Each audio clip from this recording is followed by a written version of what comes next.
I started my professional activity as a neurologist, trying to bring relief to my neurotic patients.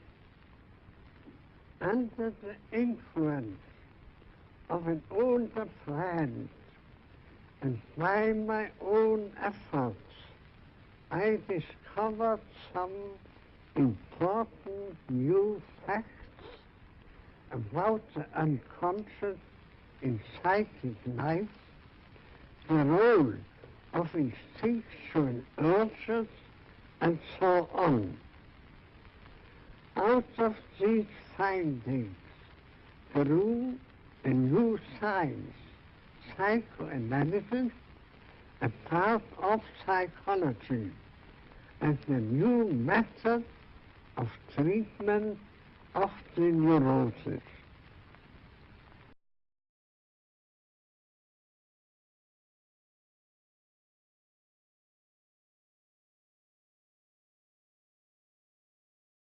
The world hangs on a thin thread, and that is the psyche of man. Nowadays we are not threatened by elementary catastrophes. There is no such thing as an H-bomb. That is all man's doing. We are the great danger. The psyche is the great danger. What if something goes wrong with the psyche? See? And so you see, it is demonstrated to us in our days what the power of the psyche is of man, how important it is to know something about it, but we know nothing about it. Nobody would give credit to the idea that the psychical processes of the ordinary man have any importance whatever. One thinks, oh, he has just what he has in his head, it is all from his surrounding, his thought, such a thing, believes such a thing.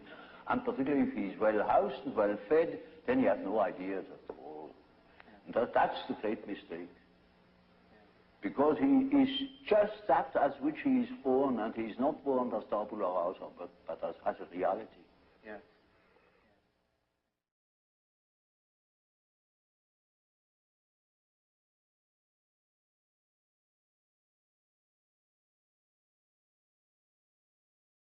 Therapy means healing, and logos means meaning.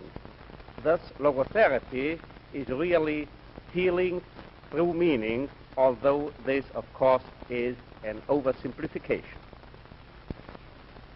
In which respect does it speak to a present need? One gets this impression, for instance, by the fact that my book, which has the title Man's Search for Meaning, has been printed in 300,000 copies, only the paperback edition. I wouldn't say that this constitutes an achievement or an accomplishment on my part, but in the first place, one should evaluate this in terms of a symptom on the part of the mass neurosis. In fact, today, the search for meaning is what has become frustrated, and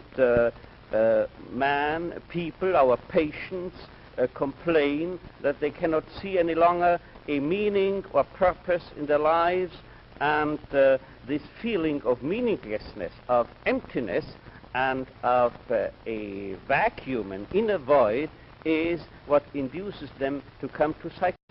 Existential vacuum? That's right, and this constitutes a challenge to psychiatry today. How can psychiatry cope with it, and can a psychiatrist give meaning? By no means. The patient must find the meaning of his life himself. However, a psychiatrist may well make a patient aware of the fact that life, in principle, never ceases to hold a meaning for each and every person.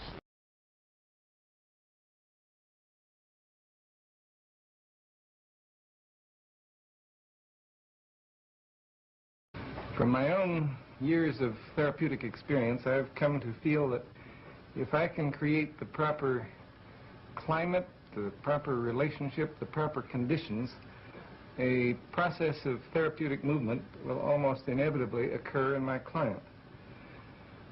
You might ask, what is this climate? What are these conditions? Will they exist in the interview with the woman I'm about to talk with, whom I've never seen before? Well, let me try to describe very briefly what these conditions are as I see them. First of all, one question is, can I be real in the relationship? This has come to have an increasing amount of importance to me over the years. I feel that genuineness is another way of describing the quality I would like to have. I like the term congruence, by which I mean that what I'm experiencing inside is present in my awareness and comes out through my communication. In a sense, when I have this quality, I'm all in one piece in the relationship. There's another word that describes it for me. I feel that in the relationship, I would like to have a transparency. I would be quite willing for my client to see all the way through me, that there would be nothing hidden.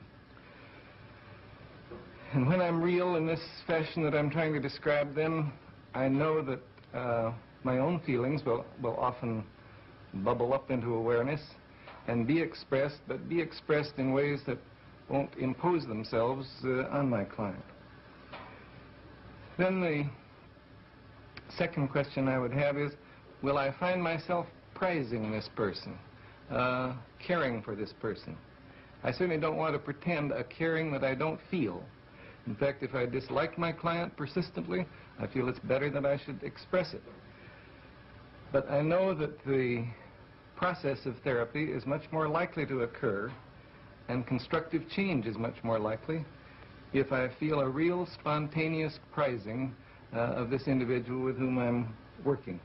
A prizing of this person as a separate individual. You can call that quality acceptance, you can call it caring, you can call it a non-possessive love, if you wish. I think any of those terms tend to describe it. I know that the relationship will prove more constructive if it's present. Then the third quality, will I be able to understand the inner world of this individual from the inside? Will I be able to see it through her eyes? Will I be able to be sufficiently sensitive to move around inside the world of her feelings so that I know what it feels like to be her, so that I can sense not only the surface meanings, but some of the meanings that lie somewhat underneath the surface. I know that if I can let myself sensitively and accurately enter into her world of experience, then change and therapeutic movement are much more likely.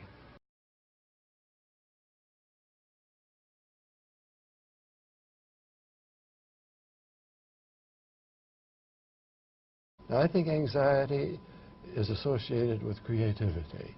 When you're in a situation of anxiety, you can, of course, run away from it, and that's certainly not constructive.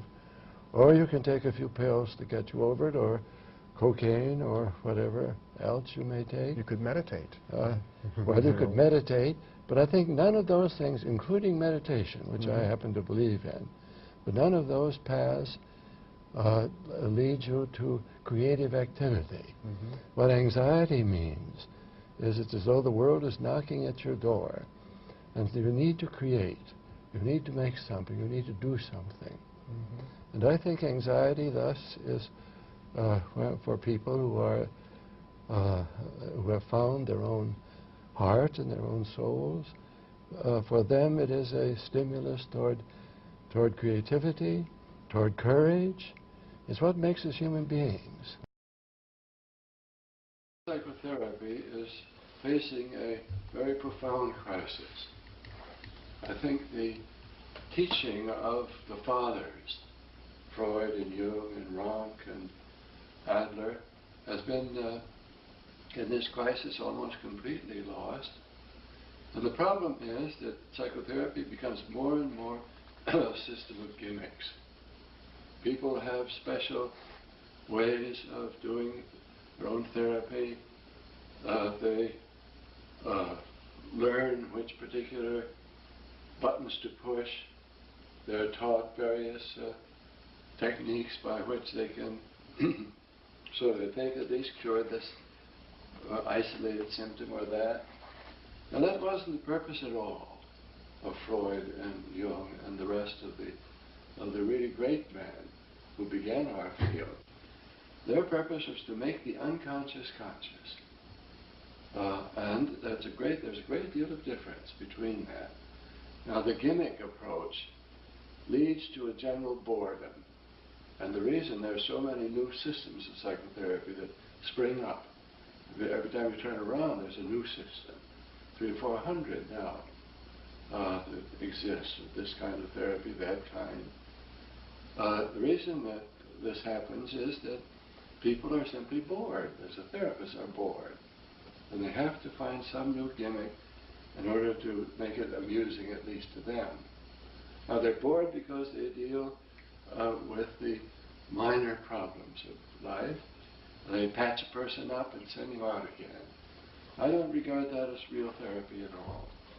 The therapy that is important, as I see it, is the therapy that enlarges the person, makes the unconscious conscious.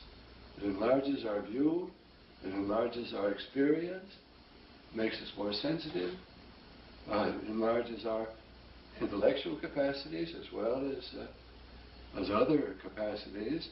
Now this is what Freud was setting out to do. It's what Jung was trying to do. So Adler and Otto Rank, these people never talked about these gimmicks. It just didn't interest them. What did interest them was making a new person.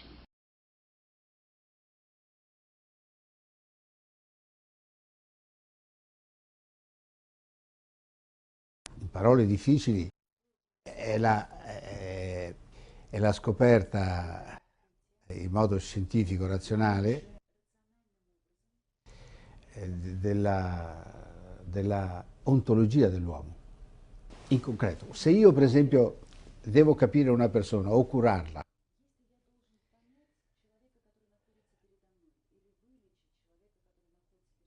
io intercetto questa essenza base psico-organica, cioè come pensa e come è fatto. Quindi è cellulare, ma è anche di progetto. Quando dico progetto, lei deve pensare a un architetto. Un architetto fa una casa. Lui ce l'ha in mente la casa. È precisa. Se lei coglie il progetto, la casa è sua come conoscenza. Quindi questo è un progetto semovente. Volgarmente la chiamano anima, ma è una cosa seria, una cosa che non si lascia rovinare, non si lascia manipolare. O è come è o muore. E cioè, ho scoperto qual è il processo base dell'essere, esistere uomo. Quest'uomo, non in genere. Io prendo uno schizofrenico. Ok, c'è qualcosa che non funziona in lui, d'accordo. Ma io per sapere che cos'è che non funziona, non prendo il criterio dalla società, o dai medici, o dai parenti.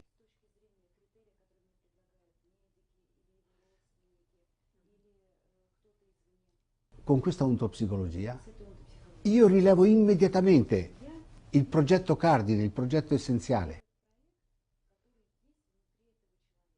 che è psichico e fisiologico, è contemporaneo.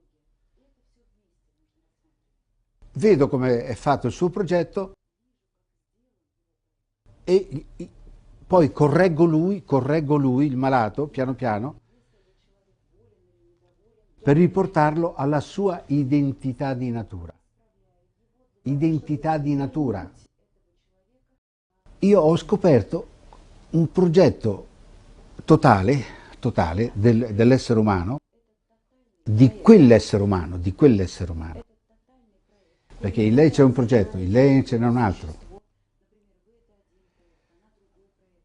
Ecco, l'ontopsicologia consente di scoprire metodicamente questo progetto elementare.